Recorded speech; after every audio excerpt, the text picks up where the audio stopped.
আমি যে মহান আল্লাহকে ভালোবাসলাম, মহান আল্লাহর ভালোবাসা আমার সমগ্র জীবনটাকে প্রভাবিত করলো। তো আমি যখন আল্লাহর ভালোবাসা দ্বারা প্রভাবিত হলাম, সারাটা পৃথিবী আমার দ্বারা প্রভাবিত হলো। আসলে ঈমান ওরা যখন আল্লাহর হয় তো তার এরকম ইজ্জত নসিব হয়, সম্মান নসিব হয়, মর্যাদা নসিব হয়, প্রভাব প্রতিপত্তি অর্জন হয়, এবং সেটা আল্লাহর তরফ থেকে প্রদত্ত, আল্লাহর তরফ থেকেই তাকে দেওয়া হয়। আসলে হলো এক ঈমানওয়ালা আল্লাহর উপর নজর রাখবে, আল্লাহ পাকের হুকুমের উপর নজর রাখবে, আল্লাহ পাকের খুশির উপরে, সন্তুষ্টির উপরে নজর রাখবে। এবং সেই নজর রাখার, আল্লাহর সন্তুষ্টির উপরে নজর রাখার পদ্ধতি হলো, আল্লাহর ভয় নিয়ে চলার পদ্ধতি হলো আল্লাহ পাকের হুকুমগুলো সে মানবে, আল্লাহ তাআলার কথার বাইরে সে যাবে না। এইভাবে যদি এক ঈমানওয়ালা জীবন যাপন করে তো আল্লাহর শক্তি, আল্লাহর ক্ষমতা, আল্লাহর সাহায্য, আল্লাহ পাকের মদদ এটা তার সঙ্গী হয়ে যায়। আল্লাহ পাকের সাহায্য তার জীবনের সঙ্গী হয়ে যায়। সে যেখানেই থাকে আল্লাহ পাক তার সঙ্গে থাকেন। ইন্নাল্লাহ মাল মুত্তাকিন, আল্লাহ পাক মুত্তাকি বান্দার সঙ্গে, মানে মাইয়াত নুসরাতে ওয়াল মাউনা, আল্লাহ পাক তাকে সাহায্য করেন, তার কাজগুলোকে গুছাইয়া দেন, তার কাজগুলো, যে কাজ সে ধরে সে কাজের মধ্যে সফলতা দান করেন। মানুষ বলে আমি এটা ধরি সেটা ধরি, আমার কাজগুলো এলোমেলো হয়ে যায়, তো এবং কোনো কাজেই আমি সাফল্য লাভ করতে পারি না। এটার কারণ হলো যে জীবন আমাদের এলোমেলো, সেজন্য সব কাজকর্ম এলোমেলো হয়ে যায়। যদি এই অবস্থা থেকে মুক্তি চাই, তার রাস্তা হলো যে মহান আল্লাহর হুকুম পালনের জিন্দগি বানানো। তখন সব কাজের মধ্যে আল্লাহ পাক সফলতা দান করবেন, এবং সবগুলো কাজ সুশৃঙ্খল হবে, গোছালো হবে। গোছালো বানানোর জন্য আর কোনো পদ্ধতি নেই। সব বান্দা সবকিছু ঠিকঠাক করে, আল্লাহ পাকের পক্ষ থেকে এমন কিছু একটা ঘটলো, সব তছনছ হয়ে গেল। তো আসল তো কুদরত আল্লাহ পাকের হাতে, সমস্ত ক্ষমতা আল্লাহ পাকের হাতে। ইন্নাল্লাহ আলা কুল্লি শাইইন কাদির, রাজত্ব আল্লাহ তাআলার, ক্ষমতা আল্লাহ তাআলার, সমস্ত পাওয়ার আল্লাহ পাকের হাতের মুঠায়, এবং আল্লাহ পাক সবকিছুর উপর সর্বশক্তিমান। এজন্য আল্লাহকে রাজি রাখলে সবকিছু সুন্দর হয়, আল্লাহকে নারাজ করলে সবকিছু বিগড়ে যায়, সবকিছু তছনছ হয়ে যায়, সবকিছু শেষ হয়ে যায়। তো আল্লাহ পাকের ভয় দ্বারা পরিচালিত হওয়ার অর্থ কি? যে এই লোক ইশরাক পড়ে না, একটা সুন্দর নফল নামাজ, এই লোক আল্লাহকে ভয় করে না, এরকম তো কেউ বলে? এই লোক তো ভাই সে আউয়াবিন পড়ে না, প্রতি বছর হজে যায় না, নফল হজ নফল উমরা করে না, পয়সা করি আছে, এই লোক আল্লাহকে ভয় করে না, এমনটা কি কেউ বলে? কিন্তু কোন লোক যদি মানুষকে গালি দেয়, জুলুম করে, খুন করে, মানুষ তখন বলে যে এই লোকের অন্তরে আল্লাহর ভয় নাই। যদি আল্লাহর ভয় থাকতো আরেকজনের উপর জুলুম করতো না, এক মুরব্বী মানুষকে অপমান করতো না, এক শিশুর উপরে, ছোট মানুষের উপরে নিষ্ঠুরতা সে প্রদর্শন করতো না, এবং তার অন্তর যদি ভয় থাকতো, একজনকে ঘৃণা করতো না, একজনকে অবজ্ঞা করতো না, একজনকে অপমান করতো না, লাঞ্ছিত করতো না। তো বোঝা গেল এক্ষেত্রে ভয় নাই তার। আবার সে একটা মানুষ হারাম খায়, কোনো পরোয়া নাই, একদম সে দ্বিধার সে হারাম খাইতে থাকে, তখন মানুষ এটা মনে করে এইভাবে চুরি ডাকাতি করে খায়, সুদ ঘুষের পথে খায়, লুণ্ঠন করে খায়, সন্ত্রাস করে খায়, এই লোকের অন্তরে আল্লাহর ভয় নেই। আল্লাহর ভয় থাকলে আল্লাহর ভয় তাকে নিয়ন্ত্রিত করত, এ সকল কর্মকাণ্ড থেকে বিরত রাখত। বোঝা গেল এক্ষেত্রে আল্লাহর ভয় নাই, তার পাপাচারের দ্বারা এটা প্রমাণিত হলো, তার গুনাহ সমূহের দ্বারা প্রমাণিত হলো, তার সীমা লঙ্ঘনের দ্বারা এটা প্রমাণিত হলো যে আল্লাহর ভয় নাই। এক লোক নামাজ পড়ে, ফরজ নামাজ পড়ে জলদি চলে যায় বাসায়, তাড়াতাড়ি বাসায় যায়, কিন্তু 5 ওয়াক্ত নামাজ ঠিক মতো সে পড়ে। তো লোকেরা কি বলবে নামাজ পড়ে চলে যায়, বেশিক্ষণ থাকে না, তো এই লোকের অন্তরে আল্লাহর ভয় নাই, এমনটা কি কেউ বলবে? যে ভাই সে তো নামাজ ঠিক মতো পড়ে, আল্লাহর ভয় নাই, তুমি কোত্থেকে বললা? কিন্তু আরেক লোক সে নামাজ পড়েই না, অথবা সে 3 ওয়াক্ত পড়ে, 2 ওয়াক্ত বা 1 ওয়াক্ত পড়ে না। তো ওই সময় যে আল্লাহর ভয় থাকলে নামাজ 5 ওয়াক্তই পড়তো, আল্লাহর ভয় পুরোপুরি নাই। কি কথা বুঝে আসছে? সবই ঠিক আছে যে 5 ওয়াক্ত নামাজও পড়ে, হালাল খায়, হ্যাঁ, তো কিন্তু সেই মানুষটা কোরবানি করলো না, তার অর্থ সম্পদ এই পরিমাণ, কোরবানি ওয়াজিব, এলো কোরবানি করে না। কি রে ভাই কোরবানি করলেন না? বলে মনটা ভালো না, অথবা স্ত্রী মারা গেছে, আমি ভীষণ শোকাহত, মন ভালো না, সেজন্য আমি কোরবানি করলাম না। তো এটা সব মানুষ এটা বুঝবে যে স্ত্রীর বা সন্তানের মৃত্যুতে শোকাহত হওয়ার কারণে আল্লাহর হুকুম ত্যাগ করে দেওয়া, এটা তো বোঝা যায় আল্লাহকে সে ভয় করে না।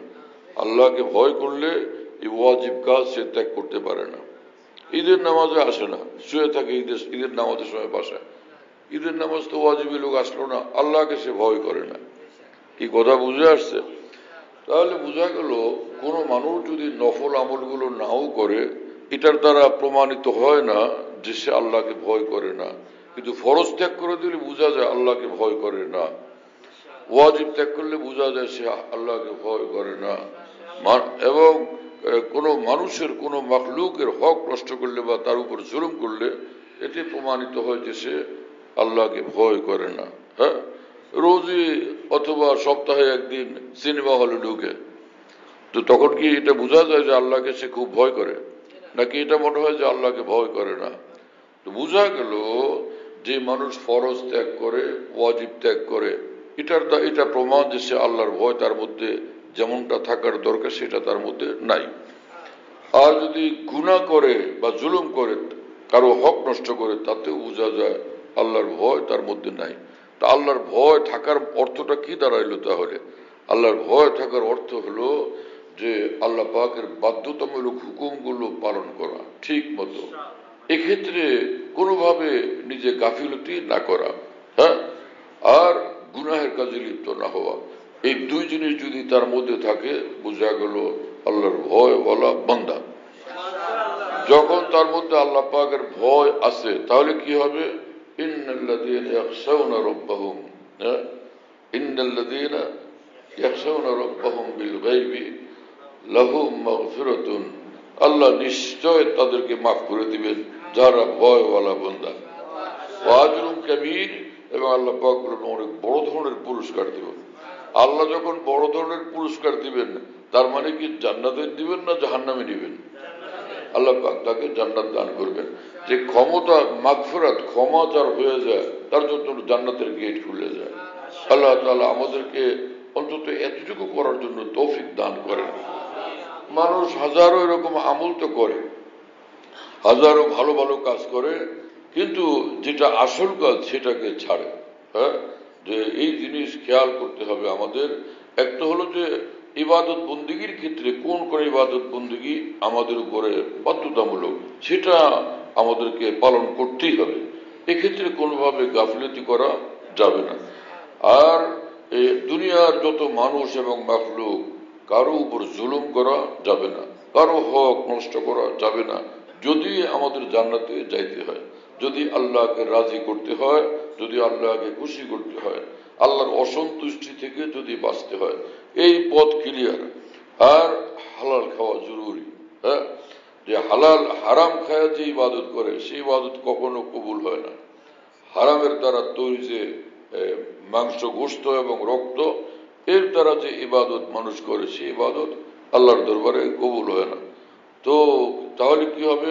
হারাম রাস্তাতে, হারাম খাওয়ার পথ থেকেও বিরত থাকতে হবে। মানুষ এত বেসবর, এতটা ধৈর্যহীন যে মনে করে যে যত দ্রুত সম্ভব আমার 10 তলা বিল্ডিং হওয়া দরকার, কমপক্ষে 5-6 তলা তো হওয়া উচিত। কিন্তু যেই চাকরি করি, যেই চাকরি বাকরি করে যে কয় পয়সা ইনকাম করি, এর দ্বারা তো আর এটা সম্ভব না। তো সন্তানাদি দাঁড়াবে কোথায়? তারা আশ্রয় নিবে কোন জায়গায়? তা তো নাই। এজন্য মারো, ধরো, লুণ্ঠন করো, লুটপাট করো, যে কোনোভাবে আমাকে পয়সা জোগাড় করতে হবে।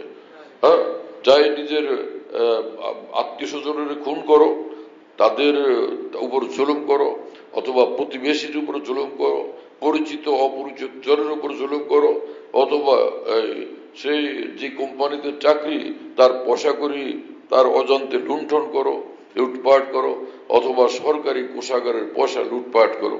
যে কোনো ভাবে আমাকে বড় মালদার হওয়া জরুরি, বা বহুত বড় ধনাঢ্য ব্যক্তি হওয়া জরুরি। আর এটা ভুল কথা, এটা সম্পূর্ণ ভুল কথা। এত পয়সা করে দিয়ে কি হবে? হাজার হাজার কোটি টাকা কামাই করে মানুষ, খাইতে বসলে দেখা যায় যে আমার দিয়ে নেয়, এটা দিয়ে নেয়, এটা আচ্ছা ভাত তাকে 2 চামচ দেওয়া হলো, পরে 3য় চামচ দিতে না না আর দিয়ে না, অল্প নেন, আধা চামচ, না না আমি তো আর নেব না।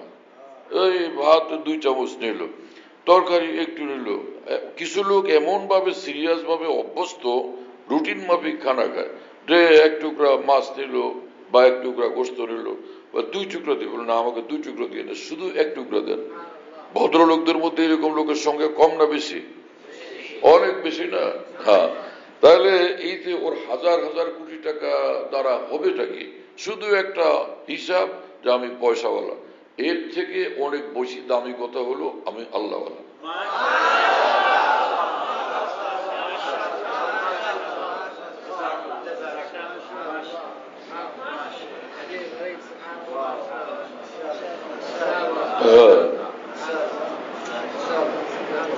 আমি পয়সাওয়ালা, আমি দাপটওয়ালা, আমি ক্ষমতাওয়ালা, আমি চেয়ারওয়ালা।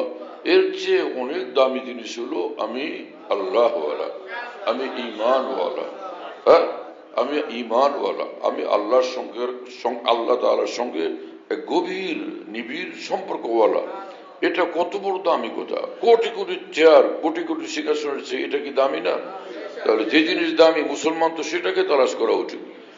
আল্লাহ তাআলা মুসলমানদেরকে বুঝ দান করেন। এজন্য হিম্মত করি আমরা যে হারাম দুনিয়াকে অবশ্যই ত্যাগ করে দিব, পাপের দুনিয়াকে অবশ্যই ত্যাগ করে দিব। আল্লাহ পাক জাল্লা জালালুহু ওয়া মানওয়ালু পবিত্র কোরআন নাজিল করছেন এই জন্য যে কতগুলো কথাই শোনাবেন তা না, বান্দাগুলোকে যে খারাপ রাস্তা থেকে মুক্ত করে একদম ফ্রেশ, পরিচ্ছন্ন, পবিত্র, নূরানি, আলোকিত বানায়া ওদেরকে চিরস্থায়ী জান্নাতুল ফিরদাউসের ঠিকানায় নিয়ে যাবেন এবং তাকে সর্বোচ্চ মর্যাদা দান করবেন। যেই চেয়ারের মূল্য পৃথিবীর কোন চেয়ারের দ্বারা পরিশোধ করা সম্ভব না, এমন চেয়ার, এমন কুরসি আল্লাহ পাক তাদেরকে জান্নাতের মধ্যে দান করবেন। যেটাকে কোরআন শরীফ আল্লাহ পাক বলছেন যে ফি মাকাদি সিদকিন, তোমরা থাকবা অনেক বড় উচ্চ মর্যাদায় অধিষ্ঠিত জান্নাতের মধ্যে। ইনদা মালিকি মুক্তাদির, দুনিয়াতে থাকো এই তোমার খাদেম খোদ্দাম গার্ড বাহিনী যারা তোমাকে খুব সম্মান করে, তোমার কথায় উঠে বসে, তাদের কাছে থাকো। হ্যাঁ, না সে অনেক বড় মন্ত্রী মিনিস্টাররা তোমাকে সম্মান করে, মর্যাদা দেয়, তাদের সঙ্গে তোমার উঠা বসা হয়, এই তো তোমার সম্মানের মর্যাদা। আমি সব জানি, কিন্তু শোনো, এখানে জান্নাতে আসবা, ইনদা মালিকি মুক্তাদির থাকবা, শক্তিধর সবচেয়ে পাওয়ারফুল যিনি, সে মহান আল্লাহ পাকের নিকটে। ইনদা মালিকি মুক্তাদির, মালিক মানে বাদশাহ, মুক্তাদির মানে পাওয়ারফুল, যে সবচেয়ে পাওয়ারফুল যে বাদশাহ, তুমি তার কাছে থাকবে, তার সঙ্গে থাকবে। সুবহানাল্লাহ,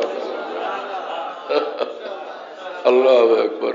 আল্লাহ পাকের কি শান ভাই! ইন্নাল মুত্তাকিনা ফি জান্নাতি ওয়া নাহার, যে সকল বান্দারা আল্লাহকে মানবে, আল্লাহ পাকের হুকুম মোতাবেক চলবে, আল্লাহ পাকের হুকুমের বাইরে যাবে না, এটা হলো মুত্তাকি বান্দা। ফি জান্নাতিন, ইন্নাল মুত্তাকিনা ফি জান্নাতিন ওয়া নাহার। আল্লাহ পাক বলেন যে ওদেরকে আমি জান্নাতের মধ্যে রাখবো, সেখানে বাগবাগান আর বাগবাগান। বাগবাগান কত সুন্দর লাগে!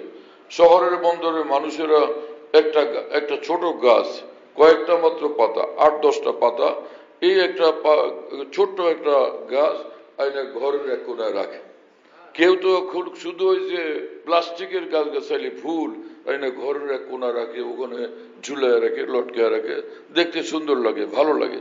প্লাস্টিকের গাছ আর ফুল যদি ঘরের মধ্যে সুন্দর লাগে, অথবা একটা ছোট গাছ নিয়ে এসে ঘরের মধ্যে সুন্দর লাগে, এই দুনিয়ার যত বাগবাগান, এই দুনিয়ার যত সবুজ শ্যামল, এর চেয়ে হাজার লাখ কোটি গুণের চেয়েও বেশি সুন্দর গাছ গাছালি দিয়ে ভরপুর জান্নাতের বাগবাগান যখন আল্লাহ পাক দান করবেন তো কি অবস্থা হবে,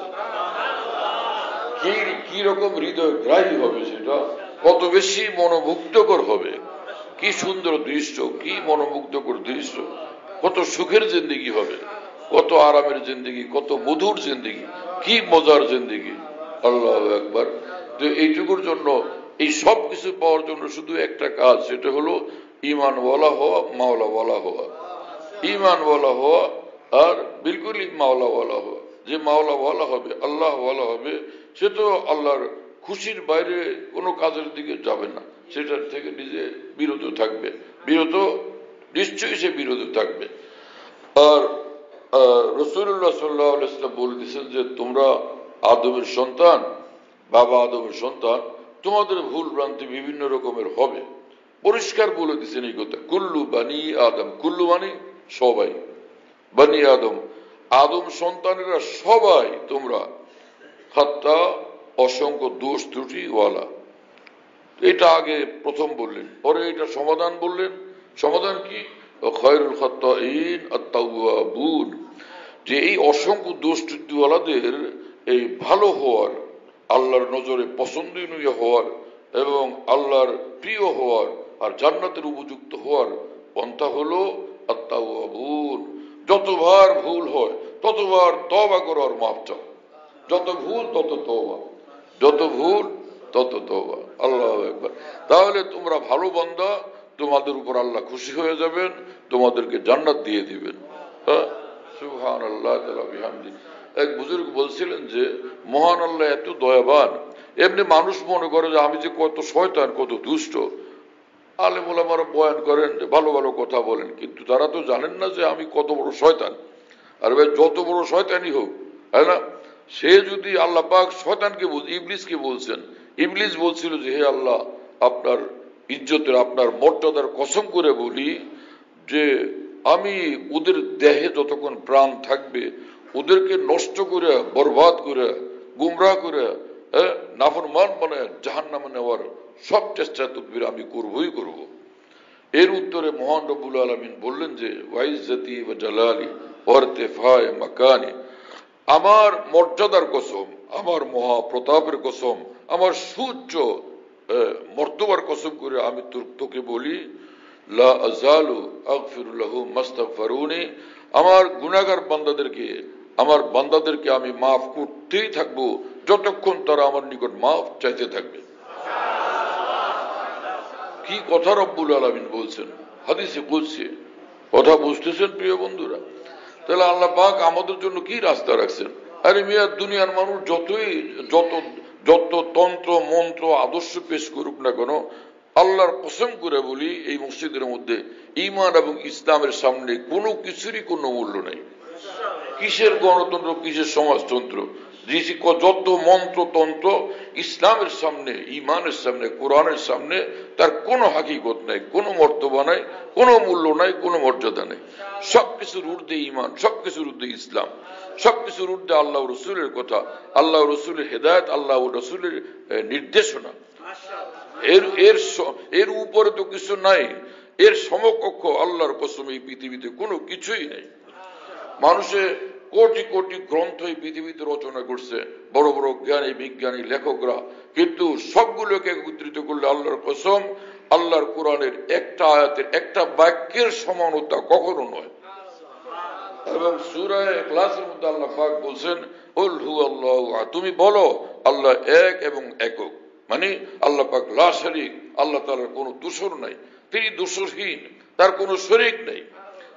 কুল হুয়াল্লাহু আহাদ আল্লাহুস সামাদ, আল্লাহ এমন এক সত্তা, সকলে তার মুখাপেক্ষী, তিনি কারো মুখাপেক্ষী না। সকলে তার মুহতাজ, তিনি কারো প্রতি মুহতাজ না। আল মুস্তাগনি আন কুল্লি আহাদ, সকল থেকে তিনি বেনিয়াজ, অমুখাপেক্ষী। এবং আল মুস্তাগনি আন কুল্লি আহাদ আল মুহতাজু ইলাইহি কুল্লু আহাদ, এবং সকলেই তার মুহতাজ, সকলেই তার মুখাপেক্ষী। হ্যাঁ, একটা পিঁপড়া মহান আল্লাহর রহমতের মুখাপেক্ষি, একটা মাছি আল্লাহ পাকের মুখাপেক্ষি, একটা গরু ছাগল আল্লাহ পাকের মুখাপেক্ষি, পৃথিবীর সবগুলো মাখলুক আল্লাহ পাকের মুখাপেক্ষি, গাছগাছালি তরুলতা পাহাড় পর্বত নদী নালা সব আল্লাহ পাকের মুখাপেক্ষি, হীরা জওহরাত মণিমুক্তা সব আল্লাহ পাকের মুখাপেক্ষি। সবচেয়ে পাওয়ারফুল ক্ষমতাধর হল পৃথিবীতে মানুষ, এরাও আল্লাহ পাকের মুখাপেক্ষি। রাজা বাদশাহ সবচেয়ে ক্ষমতাধর, রাজা বাদশাহ একটু শ্বাস ফেলতে হলো আল্লাহ পাকের মুখাপেক্ষি। চোখ দুটা মিলে পৃথিবীটাকে দেখতে হলো আল্লাহ পাকের মুখাপেক্ষি। বাদশাহ নিজের সুন্দরী বউটাকে এক নজর দেখা তার সৌন্দর্য উপভোগ করতে হলো সে আল্লাহ পাকের মুখাপেক্ষি। আল্লাহ তার আন্দা বানায় দিলে সে বউরও দেখতে পারবে না, সন্তানকেও দেখতে পাবে না, কিছুই করতে পারবে না। এতটা দুর্বল কমজোর হলে তার ইনসান জয়ীফা। কোরআন শরীফে আল্লাহ পাক বলছেন যে মানুষকে সৃষ্টি করা হয়েছে এরকম ভাবে মানুষ একদম দুর্বল। কতটা দুর্বলতা, নিজের চোখ মেলার ক্ষমতা নাই আল্লাহ পাকের মেহেরবানি ছাড়া, এই জিহ্বা দিয়া কথা বলার ক্ষমতা নাই আল্লাহ পাকের মেহেরবানি ছাড়া। হ্যাঁ, এইরকম মানুষ, এইরকম দুর্বল হলো এই মানুষ। সবকিছুর ব্যাপারে মানুষ মহান আল্লাহর মুখাপেক্ষি। আল্লাহু সামাদ লাম ইয়ালিদ ওয়া লাম ইউলাদ, তিনি কাউকে জন্ম দেন নাই, তিনি কাউকে জন্ম দেন নাই। এই যে ওরা খ্রিস্টানরা বলে যে ঈসা আলাইহিস সালাম আল্লাহর পুত্র এবং মরিয়ম সে আল্লাহ পাকের মেয়ে, নাউজুবিল্লাহ, এগুলো সব মিথ্যা কথা, ওদের বানানো কথাবার্তা। লাম ইয়ালিদ, তিনি কাউকে জন্ম দেন নাই, ওয়া লাম ইউলাদ, এবং তিনি কারো থেকে জন্ম নেন নাই, তিনি কারো দ্বারা জন্ম হন নাই। হ্যাঁ, এরপরে ওয়া লাম ইয়াকুন লাহু কুফুয়ান আহাদ, এটা বড় ভারী কথা। ওয়া লাম ইয়াকুন লাহু কুফুয়ান আহাদ, কেউ তার সমকক্ষ নাই, কেউ তার সমকক্ষ নাই, কোনো কিছুই তার সমকক্ষ নাই। সুবহানাল্লাহ তাআলা বিহাম। হ্যাঁ, সারা পৃথিবীর সামনে এই কথা কত ভারী যে আল্লাহর সমকক্ষ কেউ নেই। তো তুমি ফিরাউন বলে যে আমি খোদা, আরে খোদা তুই কেমন খোদা? মহান আল্লাহ সামনে এসে দাঁড়া। হ্যাঁ, তোর খোদার অবস্থা কি হয়তো দেখা যাবে। রব্বুল আলামিন এমন ওই খোদা, এমন বড় পাওয়ারফুল খোদা। এই যখন মুসা আলাইহিস সালাম বলছেন যে এক আল্লাহর দিকে আমি তোমাদেরকে ডাকি, তখন সে ফেরাউন তখন বলল যে হে মিশরবাসী, হ্যাঁ, এই যে এই দরিয়া যে প্রবাহিত হচ্ছে, এই দরিয়া কি আমার নির্দেশে প্রবাহিত হচ্ছে না? তো তারা বললে স্যার বিলকুল ঠিক আছে, আপনার নির্দেশে। আল্লাহ পাক জাল্লা জালালু কিছুদিন একটু অপেক্ষা করছেন, ওর দরিয়ার ভিতরে ডুবে শেষ করে দিয়েছেন তাকে। তো কোথায় গেল সে খোদা? খোদাও শেষ। ওয়ালাম ইয়াকুল লাহু কুফুয়ান আহাদ, লক্ষ কোটি ফেরাউন, লক্ষ কোটি নমরুদ, সাদ্দাত, যত যে পাওয়ারফুল এবং শক্তি এবং পরাশক্তি আল্লাহ পাকের সামনে সে একটা মাছির সমান না। আল্লাহ পাকের শক্তির সামনে একটা মাছির সমান না, একটা মশার সমান না, একটা কালা পিঁপড়া সমান না। ছোট্ট যে কালা পিঁপড়া যে দেখাও যায় না ঠিক মতো চোখ দিয়া, এই ছোট্ট গুড়ি গুড়ি কালা পিঁপড়ার সমান না কোন বড় শক্তিধর কেউ।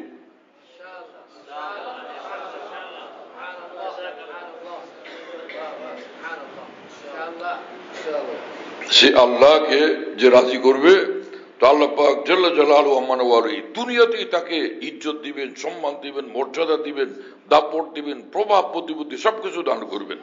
সত্যিকার ঈমানওয়ালার প্রভাব প্রতিপত্তি এরকমই হয়। হযরত খাজা মঈনুদ্দিন চিশতি রাহমাতুল্লাহর মতো মানুষের সামনে দাঁড়াবে কে? মুজাদ্দিদ আলফে সানির মতো মানুষের সামনে দাঁড়াবে কে? হ্যাঁ, হযরত হাসান বসরি রাদিয়াল্লাহু আনহুর সামনে দাঁড়াবে কে? আর সাহাবা তো সাহাবা, নবীদের পরে সাহাবীদের মর্যাদা সবচেয়ে ঊর্ধ্বে। যে এক এক সাহাবীর কি শান, কি মর্তবা, কি মর্যাদা, কি শান শৌকত, কি দাপট। কিসের দাপট এটা? ঈমানের দাপট। আল্লাহকে মানার জন্য আল্লাহর সামনে মাথা নত করার দাপট এটা। যে আল্লাহর সামনে মাথা ঝুঁকায়, আল্লাহ পাক সর্বোচ্চ দাপট ওয়ালা তাকে বানায়া দেন, সবচেয়ে পাওয়ারফুল আল্লাহ পাক তাকে বানায়া দেন। এই জন্য আমাদের কাজ হলো যে আল্লাহর ভয় বলা জিন্দগি বানানো, আল্লাহকে ভয় করি, আল্লাহকে মানি। আল্লাহর হুকুম পালনের ক্ষেত্রে প্রিয় নবী মুহাম্মদুর রাসূলুল্লাহ সাল্লাল্লাহু আলাইহি ওয়াসাল্লামের যে দেওয়া জীবন পদ্ধতি, যেটাকে সুন্নাহ বলে, রাসূলুল্লাহ সাল্লাল্লাহু আলাইহি ওয়াসাল্লামের তরিকা মোতাবেক জীবনটাকে সাজায়, এখানেও আরাম আর সেখানে চিরস্থায়ী আরাম। এই দুনিয়ার জীবনও আরাম আর জান্নাতিকে চিরস্থায়ী আরাম। এখানেও শান্তি, জান্নাতিকে চিরস্থায়ী শান্তি। এখানেও সম্মান মর্যাদা, জান্নাতিকে চিরস্থায়ী সম্মান মর্যাদা। এবং এক বুজুর্গ বলছিলেন যে জান্নাত ক্যা হ্যায়, জান্নাত আসলে জিনিসটা কি তোমাকে বলবো, সংক্ষিপ্ত ভাষায় বললে এক ছোটি সি খুদাই হ্যায়। জান্নাত হলো একটা ছোটখাটো খুদাই। ছোটখাটো খোদাই, কারণ সে আল্লাহ পাক কোরআন শরীফে বলছেন আমি যা ইচ্ছা করি তা হয়ে যায়। আর কোরআন শরীফে আল্লাহ পাক বলে দিয়েছে তুমি জান্নাতে গেলে তোমার যা ইচ্ছা সেটাই ঘটবে, যা ইচ্ছা সেটাই ঘটবে। এত বড় ক্ষমতা, পাওয়ার, মর্যাদা আল্লাহ পাক জান্নাতে দান করবেন। সেই পথে চলার জন্য আল্লাহ তাআলা আমাদের সকলকে কবুল করেন, সকল মুসলমানকে কবুল করেন, সকল মানুষদেরকে কবুল করেন। ওয়া আখিরু দাওয়ানা।